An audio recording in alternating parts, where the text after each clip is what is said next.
Paz do Senhor, irmãos! Hoje nós estaremos estudando sobre o livro de João.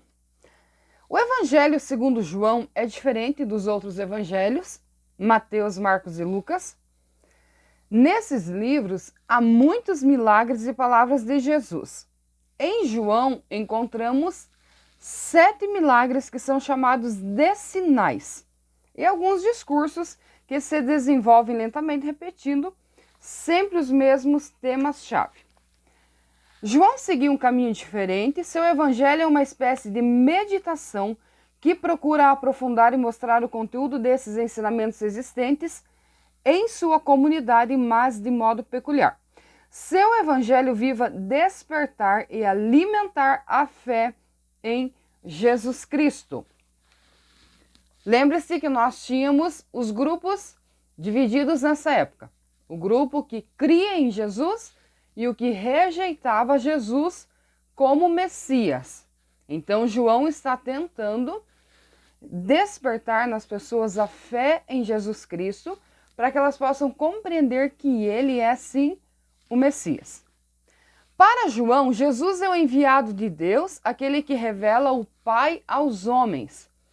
No livro de João, tem algumas passagens muito interessantes, Jesus se referindo ao Pai. Na verdade, nós temos uma compreensão do Pai Celestial por causa das palavras de Jesus. E João teve o cuidado de escrever, de registrar essas palavras de Jesus Cristo, revelando o Pai. No Velho Testamento, apesar de toda aquela história linda que tem ali e da revelação de Deus, mas você percebe que é no Novo Testamento que nós temos uma compreensão plena. Jesus fala dos espíritos, do mundo espiritual, do reino de Deus, do próprio Pai Celestial. É Jesus que desmistifica, é Jesus que deixa claro para nós essas coisas. Por isso que nós temos uma compreensão diferente a partir do Novo Testamento. Deus ama os homens e quer lhes dar a vida. No caso, o ser humano já tem vida física. Que vida é essa? Nascer da água e do Espírito. Vida espiritual. Por quê? Porque é a partir dessa vida espiritual que temos comunhão com Deus. João procura mostrar isso através dos 7 sinais que ele apresenta na primeira parte. Na segunda parte, ele mostra a mesma coisa, salientando a importância do amor e narrando o supremo sinal, a volta de Jesus ao Pai através da morte e ressurreição. Vamos ver quais são esses 7 sinais que estão no livro de João, na verdade, milagres. Nós temos as bodas de Caná, que está no capítulo 2. Nós temos a cura do filho de um funcionário, que está no capítulo 4. Cura do paralítico, capítulo 5. Multiplicação dos pães, capítulo 6. Caminhar sobre as águas, capítulo 6. Cura do cego de nascença, capítulo 9. Ressurreição de Lázaro, capítulo 11. Então aqui nós temos o que é chamado de 7 sinais, milagres. É importante lembrar também a divisão do livro. A primeira parte, quem é Jesus, o que ele fez. A segunda parte, chamado de livro da glória, ali fala da ceia, morte e ressurreição de Cristo. Por que todos os evangelhos remetem à morte de Cristo? Porque é o ponto crucial do cristianismo. É o ápice de onde veio para nós a redenção. A revelação de Deus em Jesus põe o mundo em julgamento. Diante da luz da revelação, a vida dos homens se esclarece. Os que vivem conforme a vontade de Deus aproximam-se de Jesus e o aceitam. Os que não vivem conforme a vontade de Deus se afastam dessa luz, rejeitando Jesus. 2 temas também que nós temos é a aceitação e a recusa. Jesus é a luz. Se eu me aproximo de Jesus, eu estou na luz. As minhas obras ficam expostas. Então, rejeitar Jesus é mais fácil porque significa o seguinte: eu não tenho nada a ver, eu não tenho comprometimento. No caso da luz, perceba que os cristãos, eles são muito visados no que eles fazem. Porque estamos em Jesus. Se estamos em Jesus, estamos na luz. E as pessoas nos veem de uma forma que a gente nem percebe muitas vezes. É mais fácil para algumas pessoas, no caso, rejeitar Jesus e não se comprometer. Foi o que aconteceu com um grupo aqui. Então nós temos um público dividido, o que aceita Jesus e o que rejeita. Deus Pai testemunhou seu amor entregando seu Filho único para que os homens tenham a vida. Os homens, por sua vez, respondem ao amor do Pai. De que forma? Pela fé. Então, a ação de Deus ao mundo é o amor, entregando Jesus, Cristo, cruz do Calvário. Qual é a nossa reação? Aceitar esse amor através da fé. Por isso que a Bíblia diz que sem fé é impossível agradar a Deus. Somos convidados a ler esse evangelho, colocando-nos em clima de julgamento para nos abrirmos à luz de Deus, que mediante Jesus ilumina a nossa vida e nos leva a tomar uma decisão. A aceitar e continuar a obra de Jesus para termos definitivamente a vida, ou rejeitarmos Jesus e estarmos definitivamente condenados. O Evangelho segundo João é na Bíblia o quarto e último evangelho antes de Atos, das cartas paulinas e Apocalipse. Lembre-se que o Novo Testamento tem uma divisão.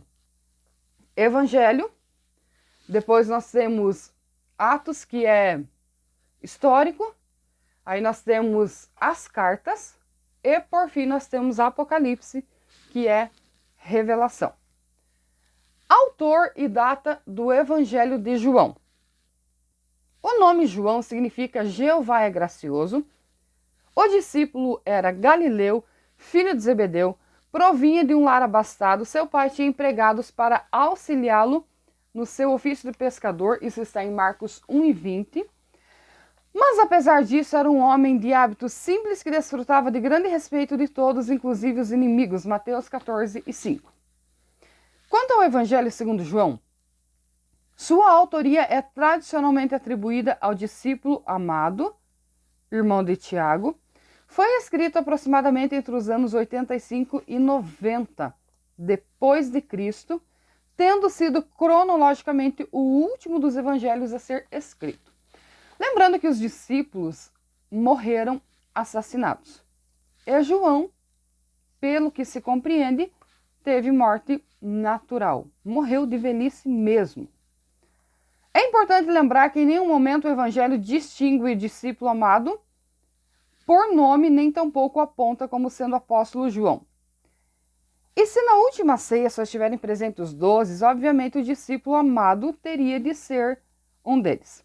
A descrição do ministério Galileu tem uma enorme importância em João, a ponto de a própria Galileia aparecer mais vezes nesse evangelho do que os outros. Lembre-se que cada um se deteve naquilo que achava mais interessante, mantendo o fio da meada, mantendo a linha do pensamento, mantendo foco em Jesus, nos milagres, mas cada discípulo descreveu alguns detalhes segundo a sua visão e entendimento.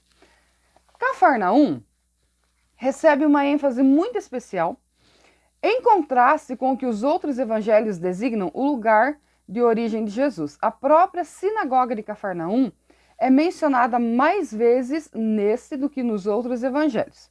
O evangelho de João também se refere ao ministério de Jesus em Samaria. Então, olha só, Galileia, Cafarnaum, Samaria, ele dá relato de alguns lugares. João fazia parte do grupo de 3 discípulos, Pedro, Tiago e João, que eram os mais íntimos de Jesus. Acontece alguns episódios que somente os 3 estão presentes. É, pois, um tanto estranho que um discípulo tão próximo de Jesus não apareça sequer mencionado em outras fontes. As descrições de Jerusalém anterior ao ano 70 depois de Cristo encaixam-se com o que sabemos da permanência de João nessa cidade depois do dia de Pentecostes.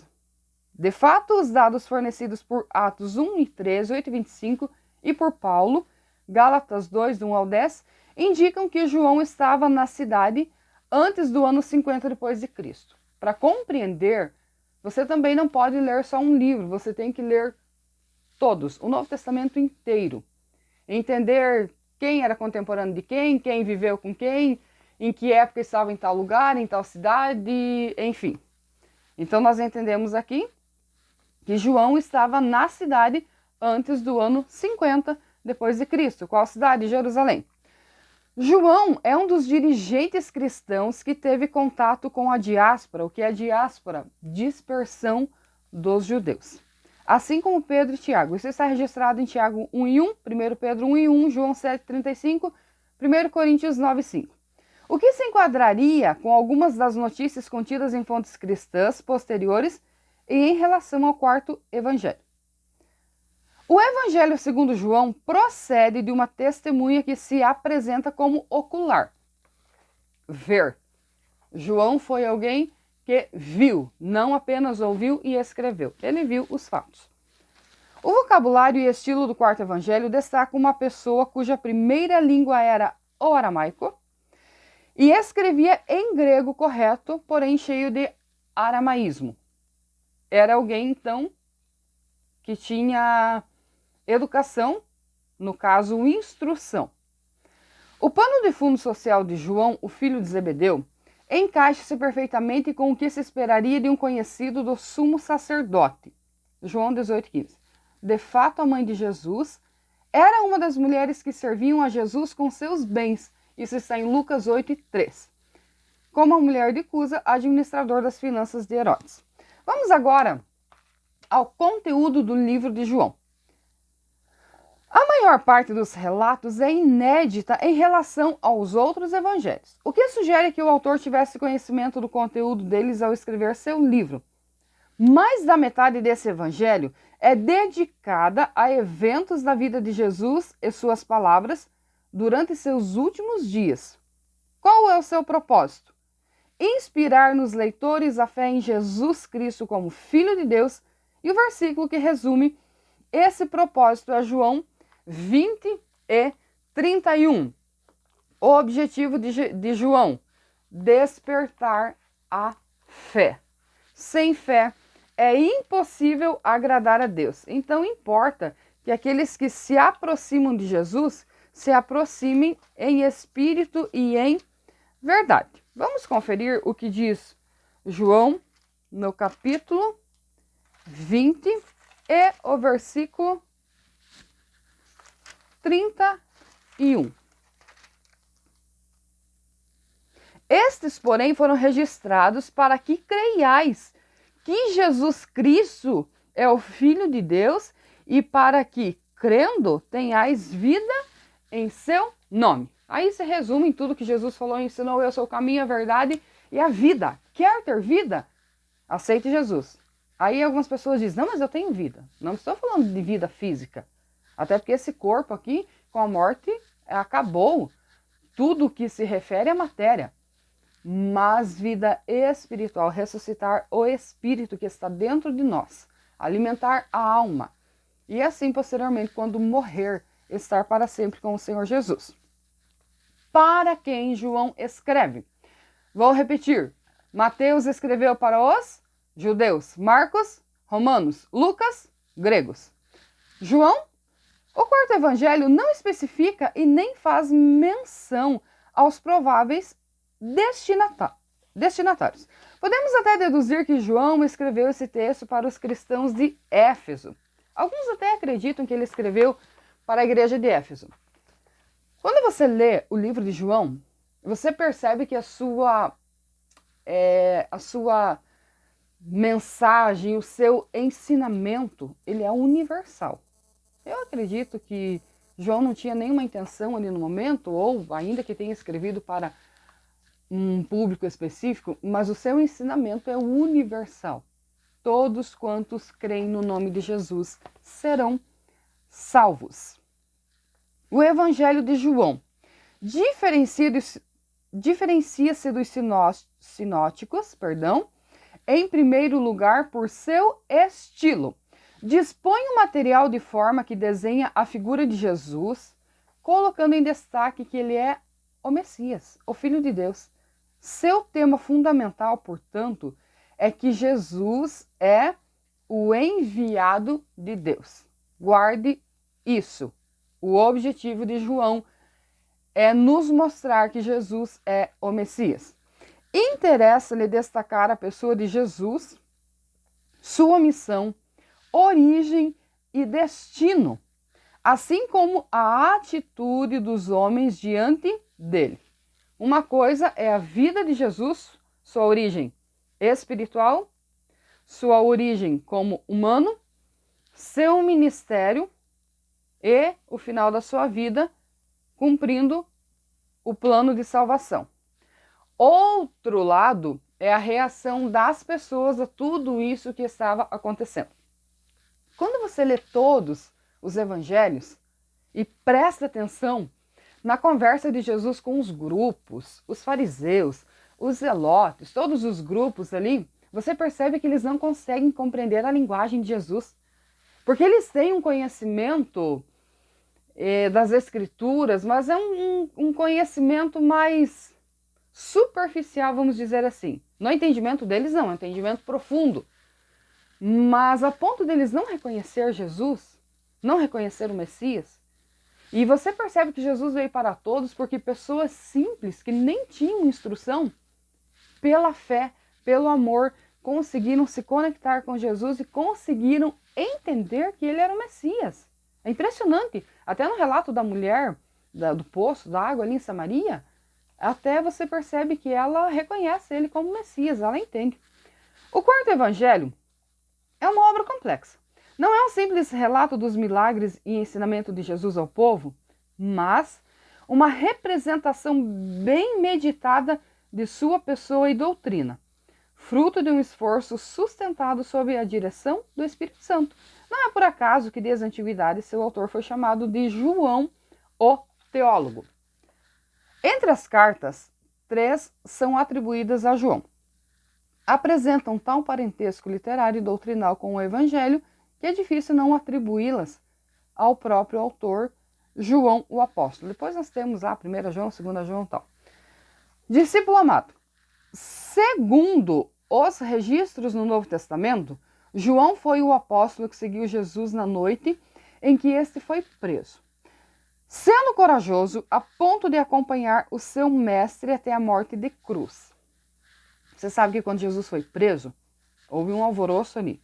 Ficaram com medo, um negou Jesus, o outro se escondeu. Aqui diz que João acompanhou Jesus. Olha só. A história conta que João esteve presente e ao alcance de Jesus até a última hora. Foi-lhe entregue a missão de tomar conta de Maria, a mãe de Jesus, sendo que a Bíblia indica que Jesus não era filho único de Maria. Mateus 12, 46, 13 e 55. Você sabe que o catolicismo prega que Maria permaneceu virgem. A Bíblia ensina diferente. A concepção de Jesus foi virginal, sim. Após o nascimento de Jesus, ela era casada com José, tem sua vida matrimonial, sendo que Jesus tem irmãos. Então é isso que o texto está nos ensinando. Mais tarde, João esteve fortemente ligado a Pedro nas atividades iniciais do movimento cristão, tornando-se um dos principais sustentáculos da igreja de Jerusalém. Foi o principal apoio de Pedro no dia de Pentecostes, pregou na Ásia Menor, especialmente em Éfeso.